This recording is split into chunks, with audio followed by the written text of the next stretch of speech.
I'm delighted to be able to welcome you to the second talk in a series of talks on new technologies and the human body, talks by Guelph researchers. And today we have Professor Karen Houle in the philosophy department speaking on the donation of bodies to medical research and training. Is it simply the ultimate gift? Please join me in welcoming Karen Houle. Thank you.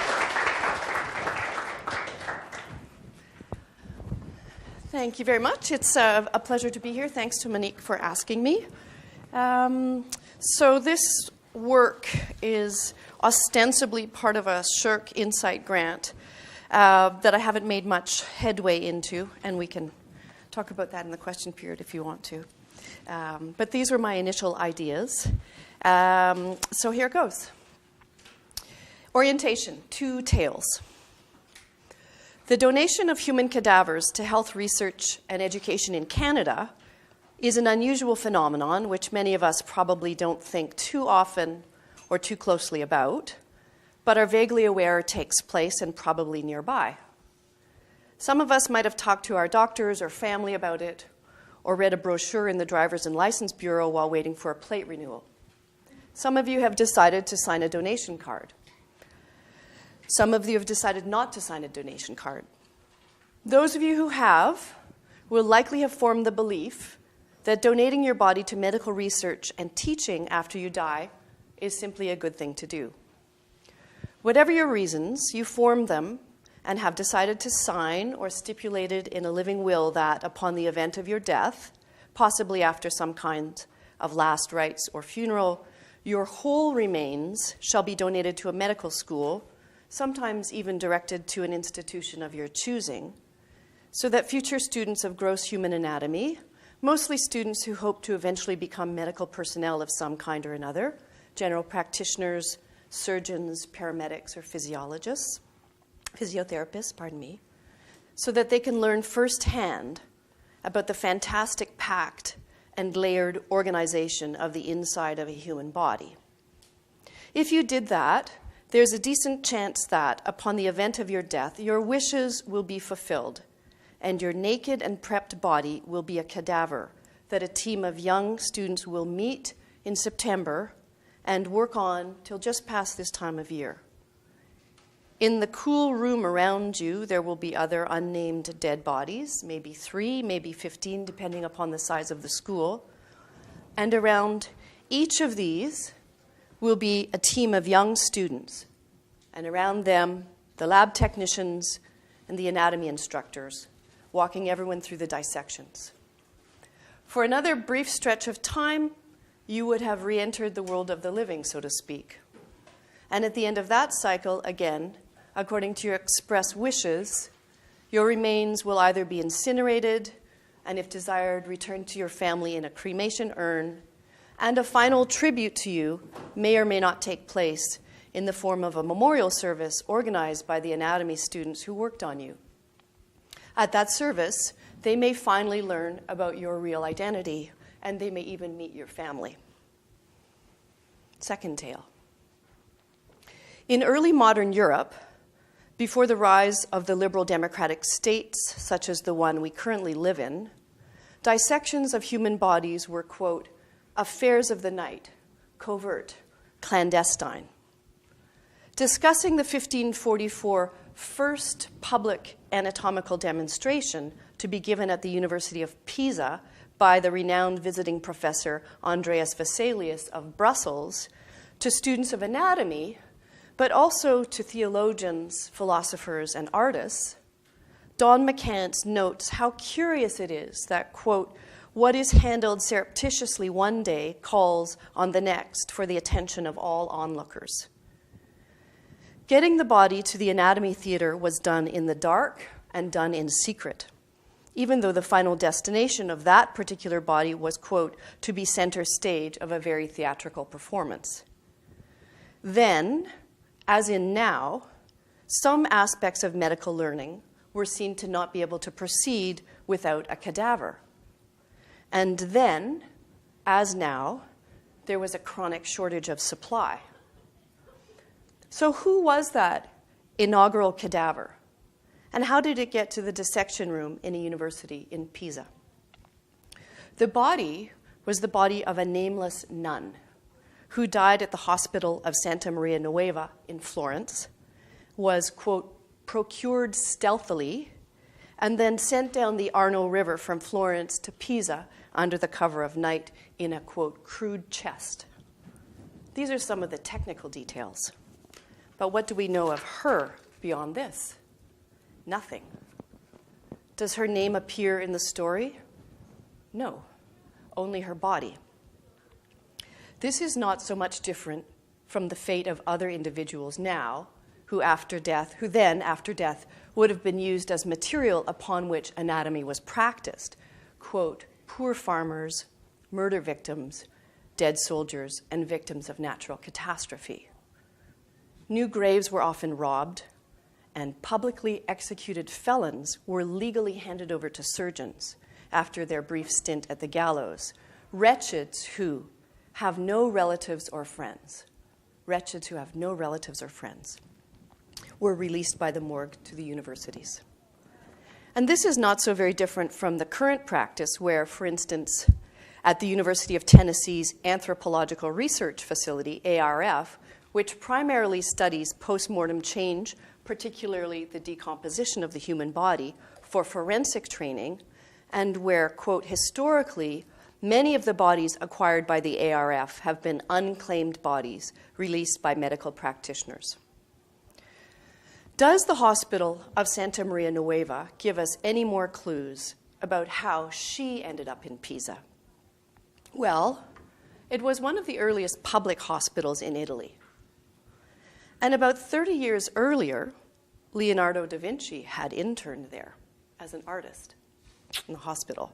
As a successful artist, quote, he was given permission to dissect human corpses at the hospital of Santa Maria Nuova, and later at hospitals in Milan and Pisa and Rome. And what else do we know about Leonardo that is possibly relevant to this tale?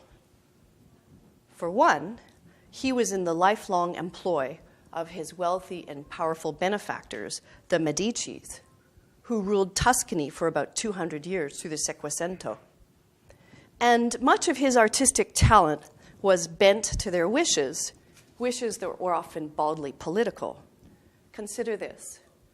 Quote, in 1482, Leonardo, who, according to Vasari, was a most talented musician, created a silver lyre in the shape of a horse's head. Lorenzo de' Medici sent Leonardo to Milan, bearing the lyre as a gift to secure peace with Ludovico Storva, Duke of Milan. But how is any of that relevant to the topic under discussion here? I think it's crucial. The nameless cadaver was, in fact, a nun, but a gift from the Duke of Tuscany to Vesalius and to the University of Pisa, quote, newly furbished by Duke Cosimo, the university. That would be Cosimo de' Medici the first. Of course, by the term gift, we don't mean something personal and lovely and priceless and given freely without expectation of reciprocation to a designated beloved other to whom one wishes to show love and with whom one wishes to establish caring bonds. We know that this was a transaction meant to gain political favor. The giver secures political capital for one part of the body politic by way of a rival or ally receiver receiving some precious commodity in return for a previous transaction and by way of repositioning the giver as politically powerful. The, quote, precious commodity, the gift, in this case, was a human body that happened to die in Tuscany and was very badly needed for medical science downriver the very next day. Perhaps the term gift was used to describe this scenario, but we all know that something else must have been meant. And more importantly, that when we use the term gift now, we know we mean something very different from whatever took place between two political figures in pre-Enlightenment Tuscany. We all know that these are two very different tales, and that whatever happened under the auspices of medical training in 16th century Europe bears no resemblance to the practice of cadaver donation we know today. Or do we? Next chapter, discourse analysis. Discourse analysis is a good way to get critical traction on a seemingly settled, commonsensical, everyday topic. Describing the content of a cultural phenomenon like cadaver donation is the first step, but not the end goal for a political philosopher. The ultimate goal is to make visible the organic, impersonal, dynamic ways that discourses happen. Discourse analysis lets us track the complex schemas that make something like the donation of cadavers for health research and education intelligible, and give it its current positive normative valence, both epistemically and morally, that is, that code it as both a meaningful and a valuable practice. So I'm going to talk about the discourse forces that are coding cadaver donation as epistemically positive or truth-bearing and morally positive as value-giving. So this is the first section on epistemic value. A discourse always involves a very thick epistemic dimension. These epistemic elements include sets of beliefs, common sense notions, explicitly avowed and implicit truths, whether metaphysical, economic, or epidemiological, sets of instructions, norms and principles of education, ideas, habits of thought, logic, grammar, sense and nonsense, a preferred method for extracting and transmitting information, norms of inference, signs of reasonableness, lines of argument, places to go to get knowledge, experts you ask, ways of understanding, and expectation for what understanding feels like. Not surprisingly, since the discourse of cadaver as gift to science is anchored in education, the epistemic dimension of this is its most varied and its most pronounced. It would take actually hundreds of pages to exhaust the content of each of those subheadings. For instance, take this explicitly avowed metaphysical truth claim, which opens an article on cadaver donation in the Journal of Bioethics. Quote, "As we are the only living creature with the ability to contemplate our own deaths, humans have a natural fear of and fascination with this phenomenon."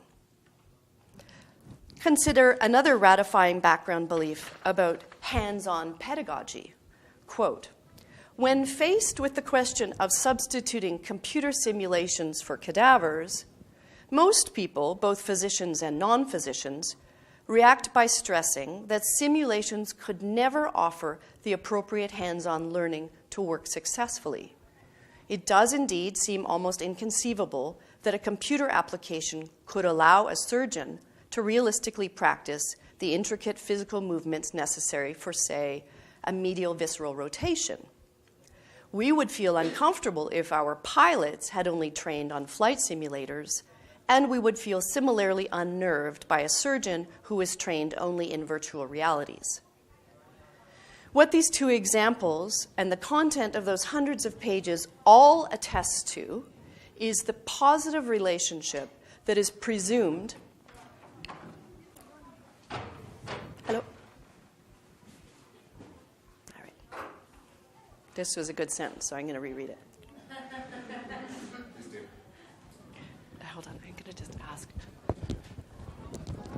Can you guys be quiet out here, please? We're trying to have a talk in here. Thank you. Oy, oy, oy. Okay. All right, here we go. So what these two examples and the content of those 100 pages all attest to is the positive relationship that is presumed to hold between the phenomenon of anatomy and the production of truth. That's the simple claim. The positive relationship that is presumed to hold between the phenomenon of anatomy and the production of truth. The current day practice of the donation of human cadavers to health research and education is completely anchored as a meaningful and valuable practice by a presumption of its crucial role in the search for medical truth and its crucial role in the production of medical knowledge and medical knowers. To see this more fully and more critically, we have to look at the historical accretion of that very epistemic anchoring. In a chapter in his work, The Birth of the Clinic, called, quote, Open Up a Few Corpses, Michel Foucault draws our attention to the fact that the practice of anatomy within medical education is a mutation that occurs in the discourse of medicine, one of the key moments in a shift from classical to clinical medicine. Opening up newly dead human bodies allows medical faculty, rather than, say, butchers or deviants, to teach medical students and artists and theologians about how the 3D inside of an intact human body is organized, about how disease moves through its variously identifiable living tissues in very precise trajectories of space and time. This pathologos can be read ostensibly through performing a close and systematic dissection of the layers that comprise the inside of a human body immediately after death. But this was a practice that did not always sit adjacent to, and as if a natural extension of, more classical modes of medical learning and teaching, such as taking a case history. After all, if the primary role of the practitioner is the art of healing, then the, quote, presence of a completely lifeless body renders further exercise of his art useless. Moreover, if the human cadaver is a quasi-sacred object, or a quasi-transcendent type of being, like person or mind or thing with identity, as common sense ontology and even customary linguistic practices seem to indicate, rather than the human cadaver being simply a mere natural body or dead meat or an artifact or some kind of machine, then that newly dead object, spatially coincident with this quasi-sacred object, perhaps belongs first, or at least as much with, the priest as with the scientist. Perhaps it should go quickly into the ground so it can ascend or at least rest in peace. Interruption of this path would count among the most fundamental violations against persons possible. Foucault asks us to ask ourselves then, what powerful counterforces and counter-impulses arose at that point in time in Europe that were strong enough not only to push back these premises about violation and ontology, but allow the practice of anatomy to enter the very bosom of the Faculty of Medicine and to gain in such prestige and importance within the overall medical experience. A complete and careful answer to that question goes beyond the scope of this paper, but just let me note that it is ratified, this is classic Foucault, is ratified by elements of discourses seemingly far removed from medicine, emerging economic principles, residual political obligations to the people, shifts in metaphors for truth, the emergence of the idea of population health, technological breakthroughs like microscopes and stethoscopes and X-rays, the archiving of patient data, unanticipated levels of poverty, especially in urban centers, the rise of the scientific method, the triumph of empiricism, and thus the license to observe anything and everything, a shift in the structures of patronage of hospitals and universities, shortages of trained doctors and accessible venues for obtaining medical apprenticeships, a secular reconceptualization of the individual, to name a few. All of these and more come together to let the cutting into a newly dead human body be not only justifiable, but necessary and good. It comes to be seen as necessary and good how? It comes to be seen as necessary and good along two value axes, one moral, and one epistemic. Let's consider the epistemic.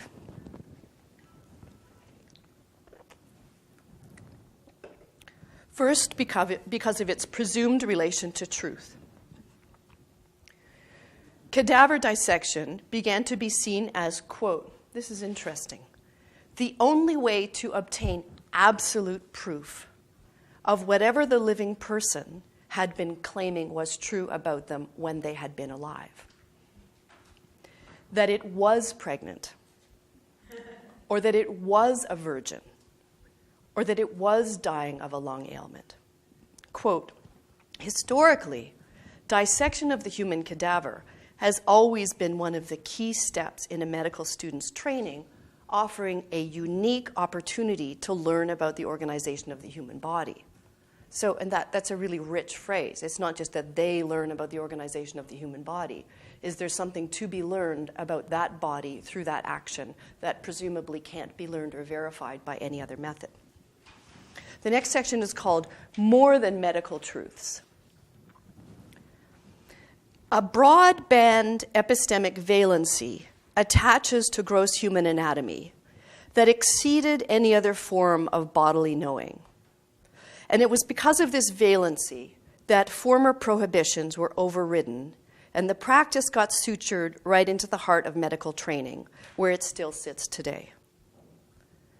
Cultural norms, cultural truths, moral and epistemic, are made by the practice of medical research and education using whole human cadavers.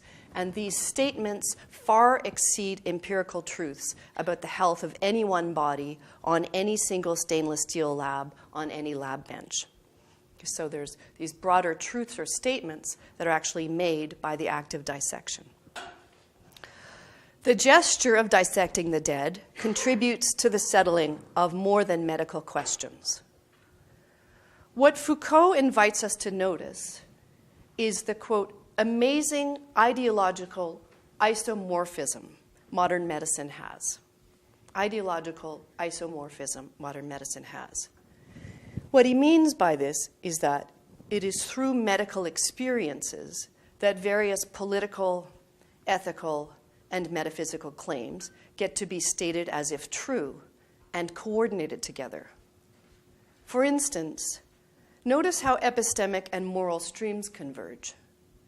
Giving your body over to science so that others can look inside not only appears as the most sensible, intelligent thing to do from the point of view of increasing knowledge in general, but it also appears to be the most moral thing to do insofar as it promises to do just that. It's caring and generous toward distant others through the act of enabling those truths to happen in them. Critique such as this work of mine can make plain how the content of ostensibly apolitical discourses like medicine work together to also produce political statements or ratify already existing ones. One of those that is of great interest to me is what consists of a reasonable expectation. What does a reasonable expectation for giving and taking among citizens of democratic states look like? And what does an ideal citizen look like or not look like? These political values are occasioned through the practice of anatomy. This next part is called the clinic and the biosocial contract. I don't know, this is a term, maybe others have used it. I made it up for this, but it might be somebody else's term as well. The biosocial contract. Foucault's major political treatise on biomedicine is The Birth of the Clinic. The Birth of the Clinic seems to be a largely descriptive, archival piece of work, a sort of creative sociology of medical and cultural factoids. The picture that Foucault takes himself to be painting via this method, and more particularly through the vivid example of France during the 50 years on either side of 1789, is of a particular form of, quote, medical perception and medical experience that he claims emerged in France after the French Revolution. That this exactly coincides with the rise of liberal democracy is a crucial piece of the story, not some background context-setting blurb. Foucault named that form of medical perception and experience the clinic. The clinic is not a particular medical transaction that takes place in off hours in a strip mall by docs in training on rotation, as we now use the term. The clinic, as Foucault used the term, is the concept which holds together a set of epistemological, pedagogical, ethical, political, cognitive, metaphysical, and material principles. Principles able to be expressed in and through this modern medical experience. The biomedical domain, the sense and experience of corporeality, of health and illness, of life and death, is a sort of supersaturated solution within which these extraordinarily diverse principles find support and expression and are thus stabilized through the body politic. Around the French Revolution, Foucault finds and offers evidence of a mutation in medical discourse, a mutation that enabled the superimposition and fusion of widely arrayed parts of reality that, prior to such a medical mutation, would have had to find support and expression in separate domains, in Gothic philosophy, or in tax law, or in church pageantry, or in elementary school rooms or chemistry labs. But as the human science that is modern medicine found and continues to find wider and wider reach into the newly found nation state, into the lives and the consciousness of every member of civil society, political principles manage to be diffused throughout the entire fabric of the modern liberal state and stabilized within it under the auspices of medicine, hygiene, and basic bodily epidemiology. That the human science that is modern medicine found wider and wider reach into the newly found liberal democratic state and into the lives and consciousness of every civil member within it. But, as we see from the discourse analysis, the principles diffused and stabilized throughout the entire fabric of that society, our society, have not just included the principles we claim to have been advanced, the ones that the revolution in France or the revolution in the Arab world or future democratizing revolutions might find themselves endorsing. Not just these explicitly and self-consciously have been entrenched as a result of democratic revolution. Certainly, one can find genuine examples of increases in liberty, égalité, fraternité, that is, the social contract working as promised in any number of domains after democratic revolution, in reorganization of the universities, in the enfranchisement of women, in the emancipation of the slaves in the US. But Foucault's creative sociology, unlike many other forms of analysis which fail to attend to the co-constitution of a discourse and its antithesis, Foucault's work also reveals genuine examples of decreases in liberty, re-entrenchments of inequality, active refusal of brother and sisterhood after the revolution. The first prong of the major argument that is the birth of the clinic is that transitions to modern liberal democracies, such as was demonstrated by the example of 18th century France, involved reconfigurations, but not necessarily and consistently the improvements that were hoped for and promised to those willing to do the work for the betterment of a democratic future. So here's a couple of quotes from that. At the outset of the revolution, and even before, at the whole principle of hospitalization, it was hoped that there would be an increase in home treatment. However, the time was past when such treatment was regarded as universally valid, and when people dreamt of a society without almshouses and hospitals. Poverty was just too widespread. There were over 60,000 paupers in Paris in the year 2, and their numbers were increasing. So there was a story and a myth prior to the revolution that a kind of ill state was actually a political expression. And once the political change was underway, the health of the people would also be underway. Poverty would be eradicated or greatly diminished. So when you see poverty increasing after a democratic revolution, this becomes a sort of untenable story about health. The second prong is that these unfortunate vestiges, such as poverty, were able to be absorbed into and dealt with by clinical medicine. For example, in the fact that future doctors needed to be trained. This is a quote, a longer quote from Birth of the Clinic. Quote, "A stranger and more hidden contract of some kind was silently being formed about the same time between the hospital where the poor were treated and the clinic in which the doctors were being trained." The most important moral problem raised by the idea of the clinic was the following. By what right can one transform into an object of clinical observation a patient whose poverty has compelled him to seek assistance in a hospital? A certain balance must be kept between the interests of knowledge and those of the patient. There must be no infringement of the natural rights of the sick or the rights that society owes to the poor.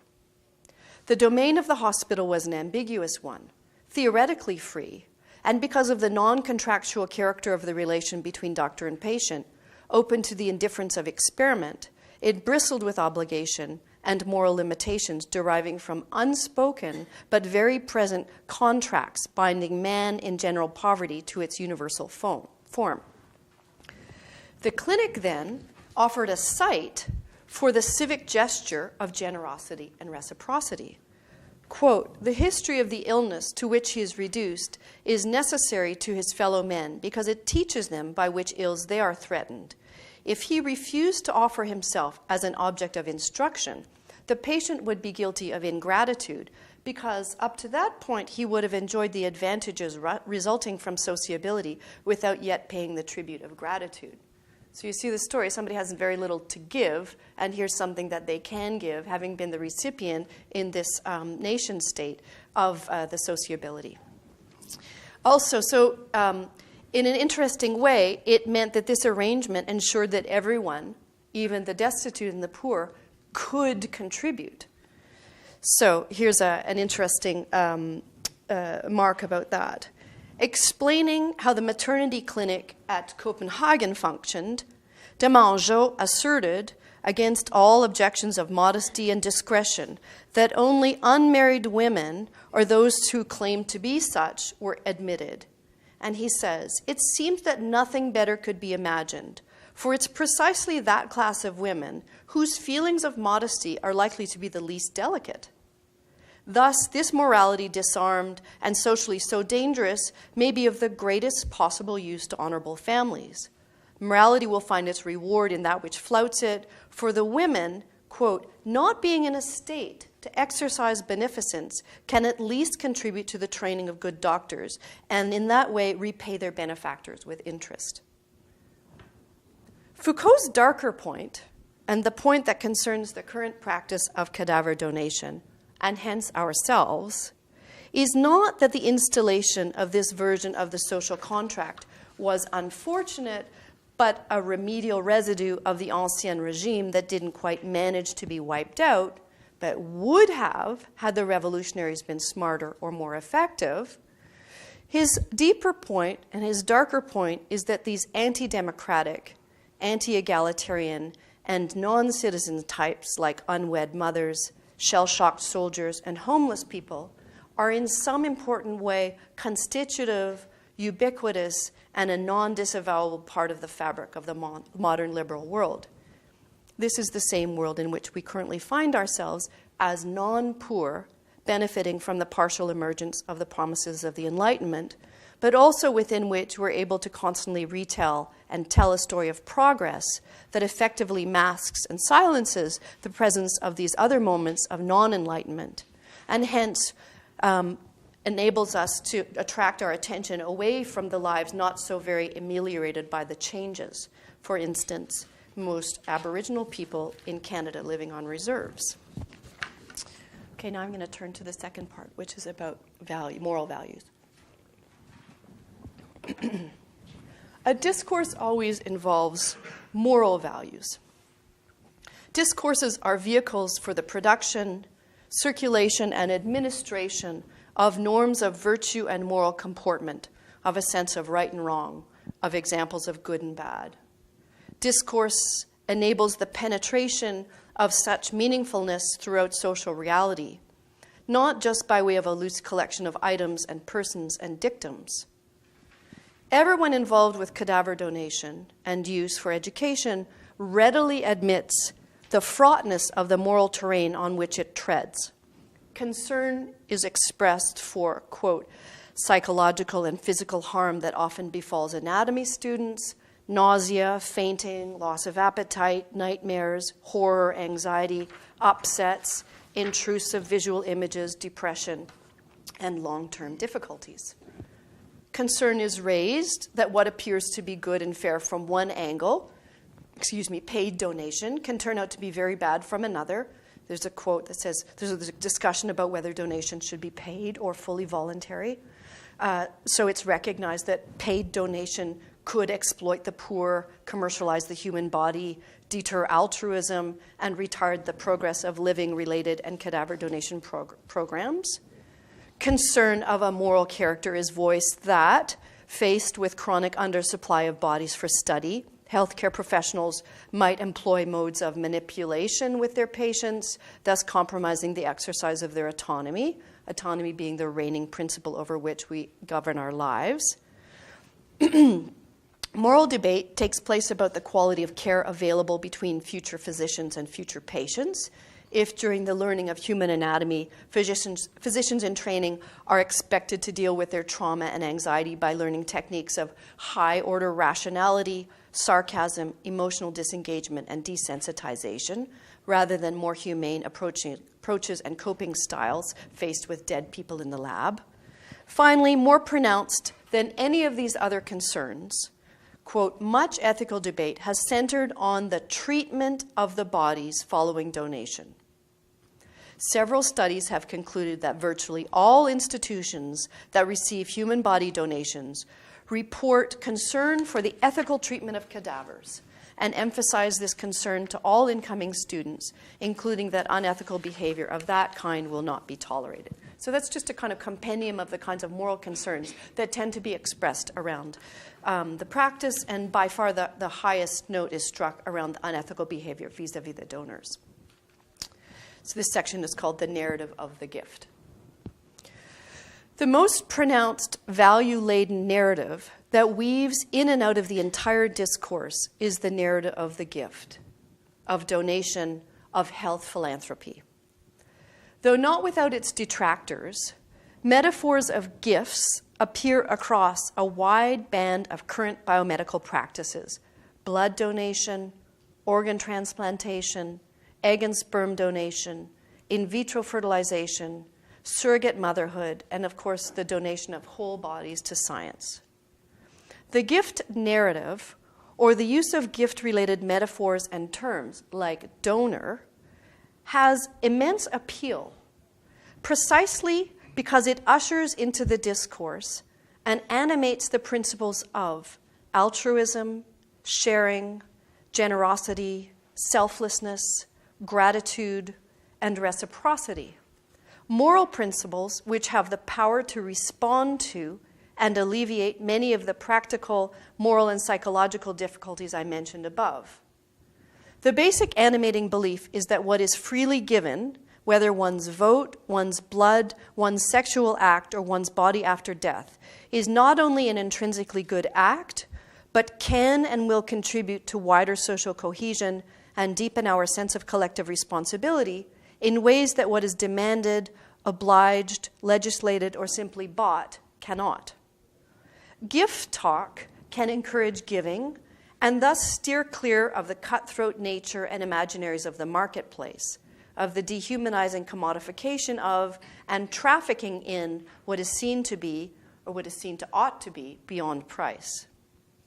The giving of gifts is thought to be free and spontaneous, something that happens to and between people who care about one another, or people who are simply good and care about others in general.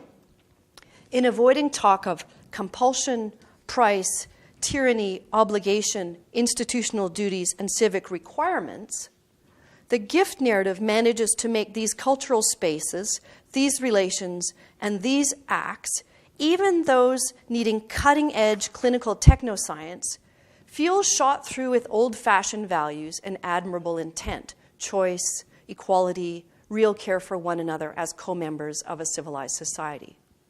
This is a truth that we love to tell about ourselves, but a very hard one to prove. Are humans capable of and inclined toward generosity and altruism? Is this a compassionate society? Could it be?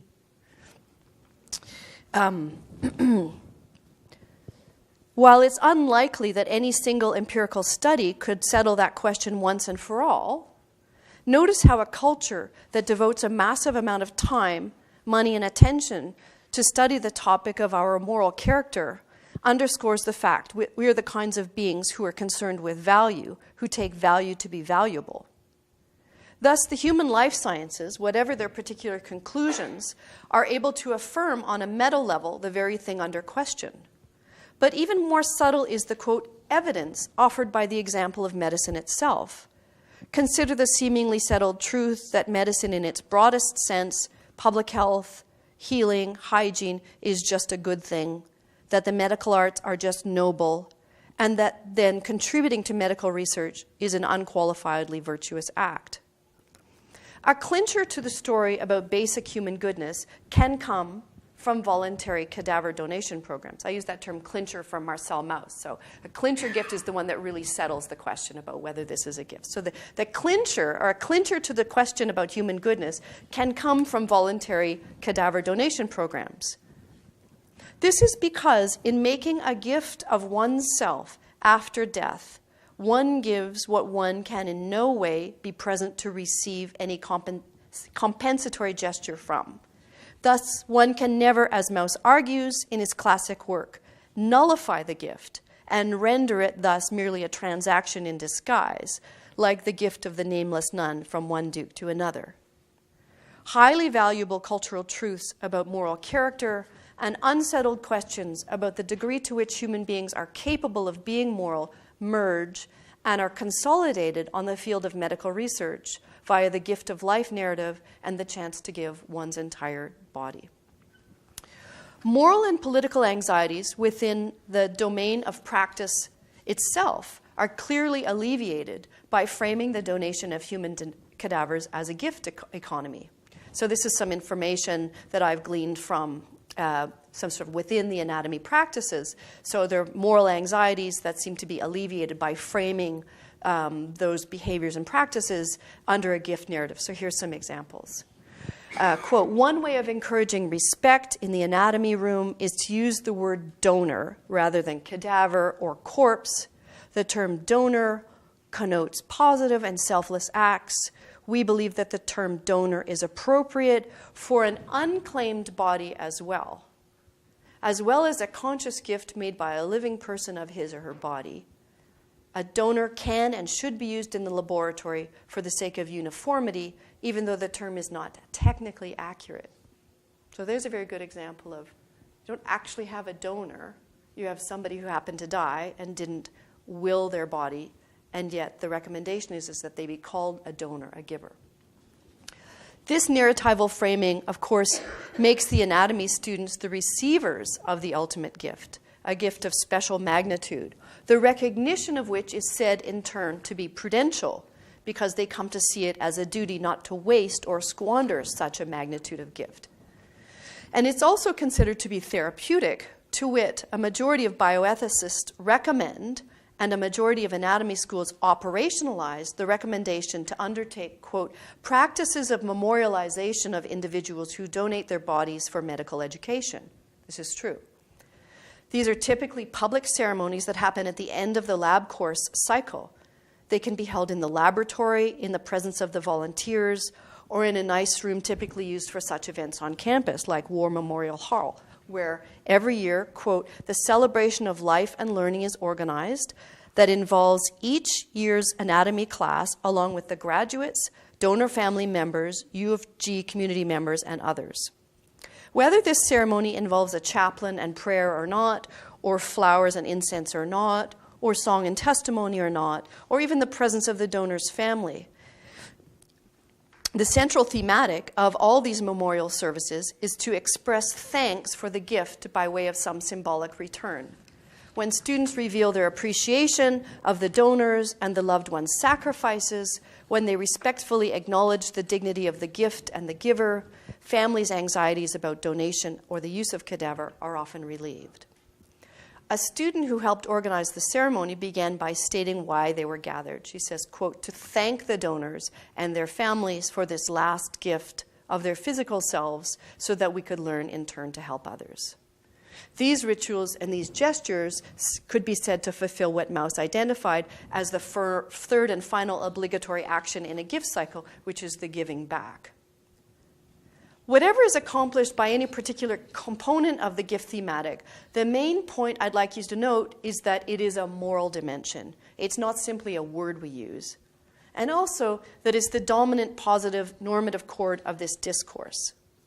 These practices give occasion for the exhibition of moral turpitude and moral exemplarity. They make statements about the nature of selflessness and ingratitude, about beneficence and respect. They support demonstrations of benevolence.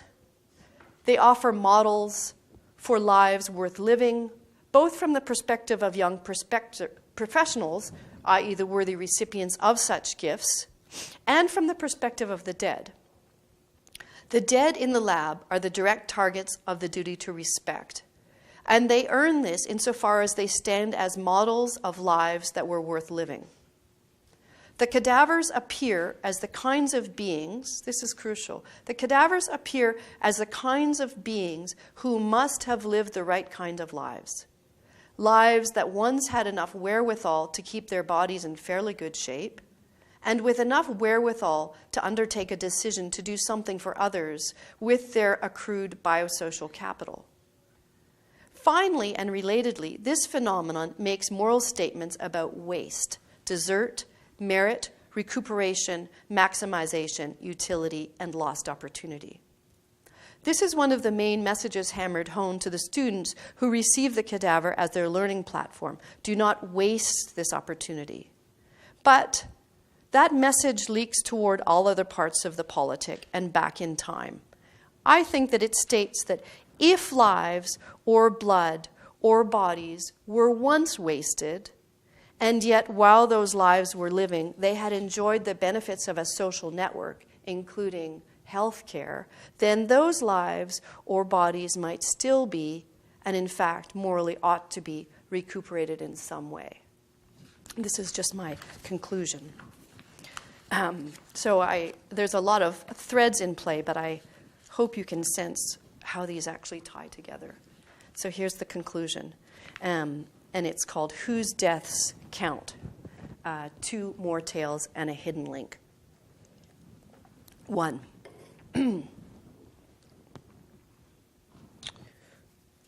A few years ago, in a locale I can't name since I signed a non-disclosure waiver, with a group I can't name since, as a condition of access, we were guaranteed anonymity, and under the guidance of a key informant who cannot identify because he was under institutional research immunity, I saw something.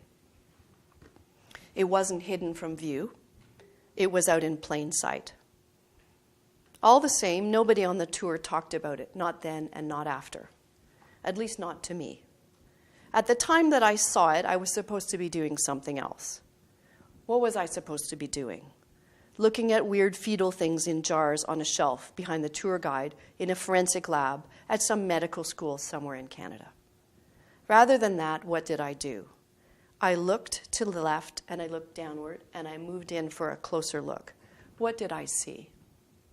6 human heads. 6 actual human heads. The heads of 6 former alive real people. Some of the heads were whole, but cut across the neck like Frankenstein cartoons.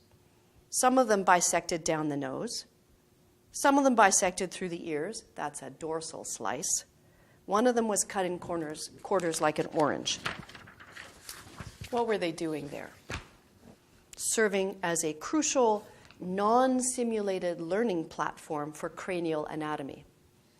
And also for practicing plastination, the very recent technology developed by Gunther von, my name goes up there, von Haas, in the service of science and popular education, which allows the display of anatomical exhibits without the extraordinary protection and discomfort that are associated even with the best of traditional embalming techniques. Plastination was developed by German anatomist and body worlds promoter Gunther von Hagens. It, quote, transforms dead tissue into a colorful, odorless, and durable material that feels and smells and behaves just like plastic, but looks like genuine human tissue. Well, it certainly was genuine human tissue. 6 genuine human tissue specimens. And they were 6 men, and they were 6 Aboriginal men. Section 2. In 2012, in Guelph, Ontario, in the Gross Human Anatomy Lab, are 12 entire human cadavers. Each of these cadavers was once a living, breathing human being who signed their donation card or organized deliberately a living will that stipulated that immediately after their deaths, their bodies could be gifted to science, the ultimate gift. In particular, the conditions of the gift, that the cadavers would be transferred whole to the Gross Human Anatomy Lab and used as part of the teaching platform of anatomy to future medical practitioners. All these donors were white, all were advanced in age, all were presumably literate. Many had families who I met and were thanked at the memorial service at the end of term. And a postscript. A few years ago, forensic anthropologist Tanya Peckman got a SSHRC grant. I found this out because there was an article in the national newspaper about it. I looked for more information. It was touted on the SSHRC website under the title Facing Crime. Peckman is, quote, working closely with the Member 2 First Nation community in Nova Scotia, embarking on the world's first program to collect tissue depth data from Aboriginal peoples, a measurement of facial thickness that differs between ethnic groups. What are the reasons given to support her research? First, quote, while Aboriginal people are more likely to be victims of violent crime in Canada, police officers don't have all the tools they need to solve these crimes. 3D reconstruction might help. Indeed. That Aboriginal women are likely to be the victims of violence is not news. Aboriginal women aged 25 to 44 are 5 times more likely to suffer a violent death than any other women in Canada. The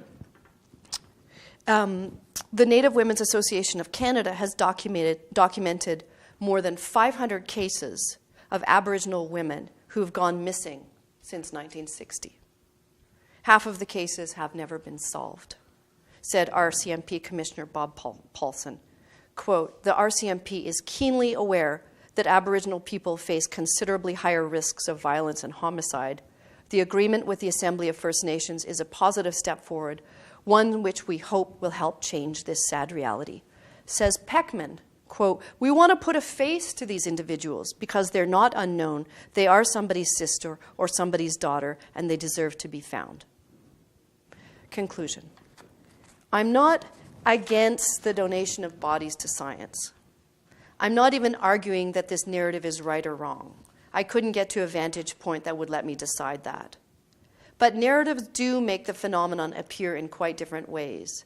They attest to 2 very different truths about the space between life and death. Quote, to judge between the views, then, is not to argue which one gets it right, but to compare what the competing interpretations give us and what they put into the world. A discourse analysis of cadaver donation, however unwelcome and possibly annoying, can show us what competing interpretations of ourselves we put into the world. Thank you.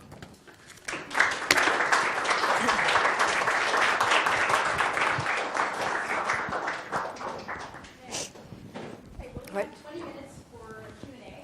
I think some folks have to leave, so. Or if you need a coffee or a... Bye, Jay. See you next week. I can put this back.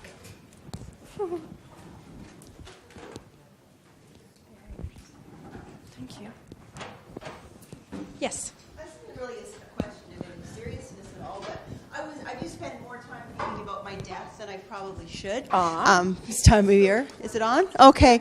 I just wondered, as you were speaking, this idea of imagining reappearing among the living caught me. And then I started thinking about the attention-seekingness of some of this. Yes. And imagining my real funeral and then my other funeral and my tribute with sandwiches and coffee with my relatives. It'll be the same. It'll be these ones. It would be like this exactly, because it might even be here. And I just wondered this whole this sort of notion of haunting, because with the Burke and Hare cases in the Anatomy Act in the 1880s, it was about, in England and Scotland, it was about the poor were being dissected in these anatomy labs. And now the way this is constructed, it's the wealthy that will be donating their bodies. And I was just sort of thinking about the sort of notion of haunting and attention-seeking and this sort of my diva-esque reappearance to bother undergraduates yet again. Anyway, I just wondered, how does haunting work with this? I don't know anything about haunting. Just ghosts and reappearing and... Well, what comes to mind, you probably know a lot more about it than I do. What comes to mind is this, is that one of the things that's compelling to me about Foucault as an analyst is he'll say something like, look, we tend to think that these, let's say, medieval notions like haunting our ghosts, we're done with them. This is, he says, like the victory of empiricism has meant that these things are no longer among us. But then he says that ironically and says, let's just look a little bit more closely and we'll find all sorts of venues where the same kinds of ideas are alive and well. We might call them something different, but there's spaces in which, you know, you can come back and haunt us. It won't be called that, it'll be called something else. But that space that used to be filled, let's say, by ghosts is now filled by something else, but the same principles at work, which is the reappearance of something after dead, to do something to the living. So that's what comes to mind. Did you have anything else that you were thinking about there? I was just thinking about that move. An attention-seeking behavior. Yes. This notion of filling out this card, and I see you don't have a stack of them up there. But again, I'm not finished yet. I'm not. To reappear. And again, it is of interest as a psychological gesture as well, right? Yeah, it is. Sorry, I'm just going to add one more thing. So then what would be my question, Linda, would be, what are the conditions by which individuals differentially develop that psychological aptitude to want to stick around longer or not? And your suspicion is that's not going to be found in all individuals. It's going to be found in certain kinds of individuals who have a kind of ego trajectory into the future. And that's not a sense of oneself that all individuals are able to cultivate. And probably you'd find that stuff lines up around class, gender, and geographical location in the same way that we've seen. That's what I suspect. Thanks. Yeah, thanks. It's a good question. I wanted to point out something that I read recently in the New York Times about medical residents. And how they really lament the fact that a lot of the dissection is being done virtually now. And the reason they lament it is because it doesn't inspire the same kind of awe. That this was a real living human being, and our patients are real living human beings. So that the transition into virtual dissection kind of speeds a technologization of the body, That's a great comment. If anybody has anything they want to send me like that, like what Victoria mentioned, I'd happily receive it. I receive a lot of these and love them. So, thank you. I think out loud for a second. I might have a question in there somewhere. Everyone hears the stories from students who've been in medical school about, hey, can I give you a hand? And somebody hands them a hand, right? And the sort of the kind of the reverence around the body sort of disappears pretty quickly, in my understanding, for a lot of students, right? And then you probably look back on it when you're talking to the New York Times and say, oh, we didn't really appreciate it, but I guess I had a few questions around sort of procurement as a practical activity, right? So I think, so against the sort of this individual psychology version, I'm a sociologist, so I'm averse to psychological explanations, but the procurement organizations have a mandate to try and procure. So there's a very good study by a sociologist called Kieran Houle called Last Best Gifts. It's about organ and blood donation. I know that. He's an ethicist at Duke. He's part of the ethics group at Duke. Can you speak up a little bit, please? Yep, sorry. Thank you. Or mumble less, probably, Mumble is what you mean. less. Yep. I get excited, so I speak fast. And he says, really, that the procurement organisation, they have to... The way in which procurement works best is when you provide institutional supports that make it possible and easy to give. Yes. And when you provide people with compelling narratives, when you provide compelling narratives upon which people can draw to make the activity make sense. Right? So that's not individual, and it's clearly it's very, very social, right? It's and then you get into things like class, and there's regional variation and things, and the sorts of narratives you have to use in North America, for example, are not going to work in Western Europe, let's say, or West Africa, right? So that's just maybe something to think about, the sort of the kind of deeper social context, I guess. And then I guess I had a question about the nun. The nun was a gift, but she just wasn't the giver, right? Yes, she was not the giver. She was not the giver. So then I'm just thinking in terms of Mouse, you can't actually gift your body because there's no reciprocity, right? Because the gift places the obligation of reciprocity. Well, in Mouse, there's just moves. There's the giving back. And the giving back can't be to the giver, but there's always some other subsequent gesture where someone else is the recipient of that initial gesture. And so the gift cycle, there's a kind of ideal version, but the gift cycle is actually accomplished by, let's say, the memorial service, where the nun wouldn't be the receiver back, but somebody else by proxy is. So the physical object turns into the return is purely symbolic then? It's purely symbolic. Yeah. So let me just say what came into my mind in response to your remark about institutions having mandates around education, and then that connecting up with procurement practices that make it easy and possible for people to give, and then also the compelling narrative. So two things. One is, I think if there's a slightly unsettling take-home message that I would like to put out into culture, it's that the gift narrative doesn't work evenly across all individuals, and for a variety of reasons.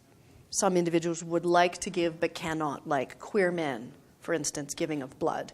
And there's people who don't see themselves as being named or animated by that narrative, in which case we would need to have a multiplicity of narratives in order for individuals to enter into this giving practice. That would be something else. But the dominant narrative itself, my main claim is that it selectively picks out and reinforces certain kinds of political truths. So it's in no way neutral or just sort of generally sociologically effective. And if we have concerns, which I do, about, say, something as practical as the kinds of different bodies that individuals who are learning medicine are working with, and what that means for their future practice. If we want different bodies in the lab, then we're going to have to work on a kind of multiplicity of narratives in some interesting way, which isn't my work, but just to sort of trouble the sense that that narrative is doing the work is partly what I'm up to. Thanks. So you painted a couple pictures during the talk, and I was wondering if I could ask a couple questions, if I may. One of the first ones is, when you're walking through the medical school towards the end, you stated there's, I believe you said 6 heads that were Aboriginal peoples. Yes, sir. I was wondering how you know that they were Aboriginal people. Because you use that to paint a pretty good picture, but it seems to be you're operating on the assumption that you could eyeball that person's Aboriginal. It is based on an assumption of familiarity with a certain look of Aboriginal peoples in that area of Canada. It is a visual thing, so it has to do with cheekbone shape, the width of the brow, the blackness of the hair, the coarseness of the hair, that they were all men, the shape of the nose, the cut of the lips. So it was based on a phenotypical presumption. not out of any unfamiliarity, but I could have been wrong about that. But when I looked down, I thought, these are Aboriginal men. It was like my sort of first sense of recognition. And let's say I could list my biographical familiarity with Aboriginal peoples, but I'm just going to say it was my first sense that these are Aboriginal people. Okay, that's kind of a scary assumption to make too, just because the way you try and link that later on. So that is like quite a strong assumption, just because you can't really say for sure. It's true that you have, for instance, Métis people, right, who you wouldn't necessarily have the same kind of instant phenotypic. Or people who are half Filipino. Absolutely. So let's just think about how would you have wanted me to state that? State it as more conditional? Because it's important for me to be able to make the posit that the parts of bodies that belong to different kinds of individuals end up in different places in the medical system. And the sort of pinnacle of where you can end up is an intact body in the lab that gets worked on for a long time. I think there's a kind of hierarchy of value. And the most decomposed bodies that are even unidentifiable end up in other places. So within the lab system, the training system, there's a hierarchy. And these heads were not at the top. They were somewhere down lower, used for practice of a different kind. So I wanted to set that up in terms of class and ethnicity in Canada. Okay. They could have started as a full-body cadaver dissection and then moved in that direction. That's not how that works. That's actually not how that works. Explain to me how it does work. Well, if you're a whole body in the lab, what's going to happen? So there's your body. Okay. There's your head. It's a 4 to 6 month process where you as a student will work on one body for 4 to 6 months. And it's this long, slow, incredibly exacting process where by little you actually work on this body to expose all of its fascia, all of its tissue, all of its bones, and at the end what you have is a skeleton. There's a practice, it's a very interesting sort of psychological and ontological practice where all the parts that are removed, all the bits that are removed from any one body, they go into a bin under the body in the lab. And those parts are all collected in one place, at least that's the promise, so that body remains a kind of unit. At the end of which, that entire bit, including the head, which is not going to go to a medical school, or at least is promised not to go to a medical school, remains with the rest of the body, just like the stuff scraped off the arms, and they're in a bag in the freezer that then gets cremated or incinerated. So for me, I might not have the whole picture, but my familiarity is that this kind of action of donating whole body means that these parts stay together. The hand might be waved around over here, but the norms are to treat it as this whole entity right to the very end. Like I've even seen the anatomy students, they'll have like a little bit of crap on a scalpel, and they're not supposed to put it in the garbage, they're supposed to put it in the bin. Like it's amazing, right? To think about like the Mariological gesture of keeping a whole as possible. So that's my response to you. I don't think those heads would not belong to a body that had been elsewhere.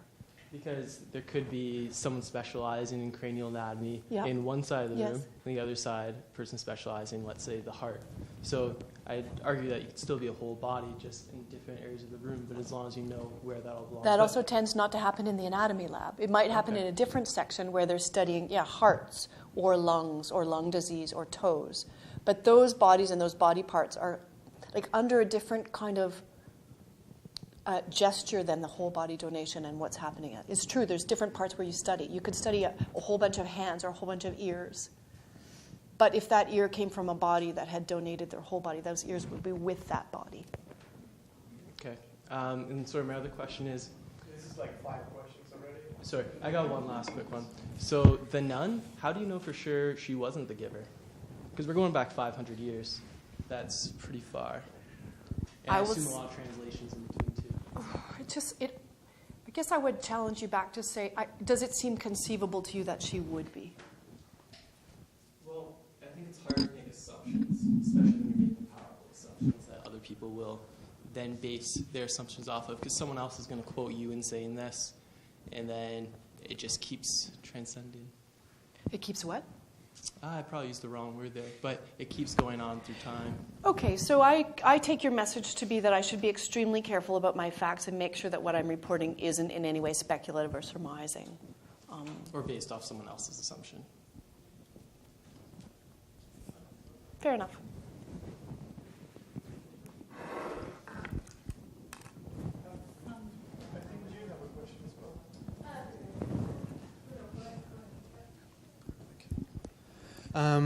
We have about 10 minutes left, I think. Ooh, okay. So that was really interesting. However, every time that I hear the Foucault word, I get sort of frustrated by the archaeological work that is sort of like problem, but doesn't really like want to state a maybe a solution or a resolution would be a better word. So I'm starting to look for one myself. And I think that, for me at least, the stronger claim is the one you made about reciprocity in sort of a democratic society and the idea of a biosocial contract. Mm-hmm. And I'm just wondering, how strong do you think that claim might be, insofar as, I mean, if you think about it, we do benefit a lot from people's active donation or yes. gift or whatever word might be appropriate there. And is that enough grounds to have a responsibility to maybe engage in a reciprocal act of, doing the same in kind? Exactly. I mean, is there owing there to someone else? Just, if you want to expand on that a little bit. So I'm a real collectivist, and my answer would be something like, the problem with the system as it now stands is that it doesn't acknowledge the reception and the gratitudes owed widely enough. So if, that it is focused on this one individual, or as though it's a kind of private transaction between two peoples, when you're exactly right, like the kinds of ways in which we're able to flourish and the number of other individuals and other kinds of species and waterways to whom we owe some kind of gratitude for our existence is enormously broader than the gestures that we make. So my answer to you would be emphatically yes, but then the practices would need to be, I think, sort of wider ways of acknowledging. Maybe having the family there is one way of doing it, but what about folks with no families, or I guess I'd have to think toward, as you say, sort of pragmatics and what that actually looks like that might remedy some of them. But in principle, it's not about, to my mind, thinking that you've got just this kind of closed unit of a gift to one or few that then is thanked, that individual. There's a wider network that makes any of that possible, of which we are definitely recipients, like in indirect ways. So this has to do with sort of indirect reciprocity and indirect gratitude.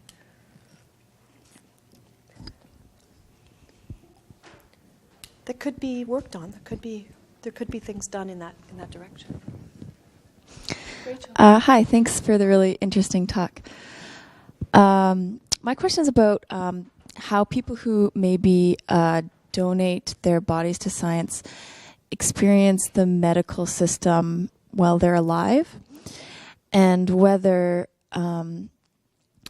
it's mostly people who sort of always consent to whatever medical practices have been exercised over them, or they feel in line with the medical practices that they experience, they want it.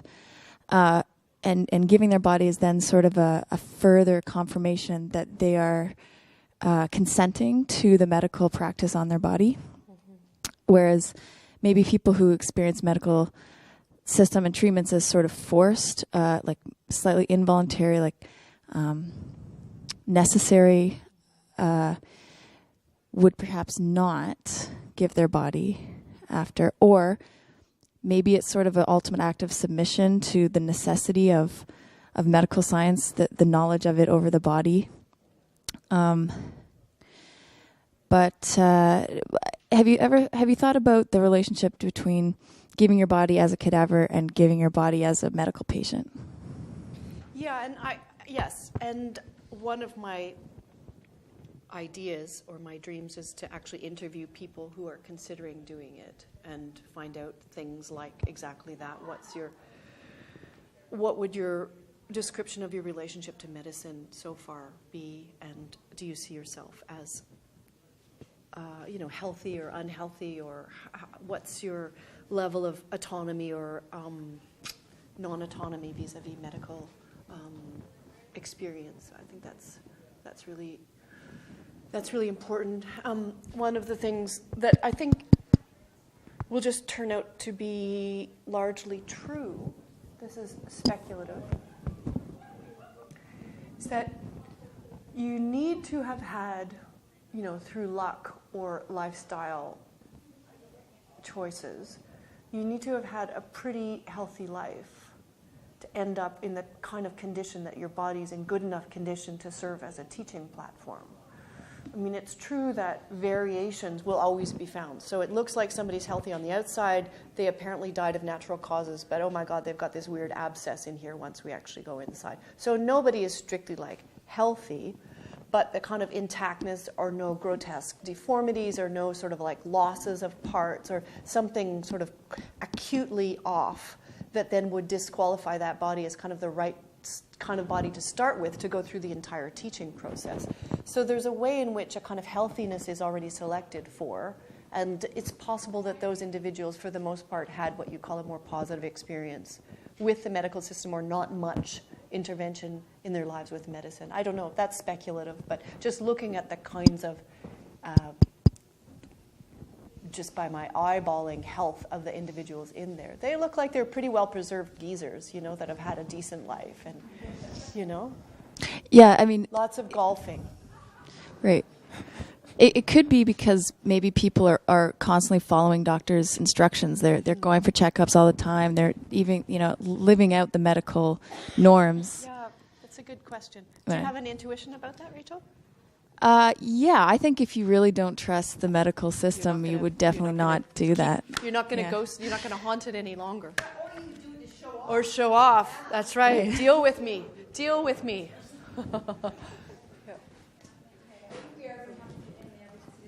It's true in this. Thanks, everybody. Thanks for coming. Nice turnout.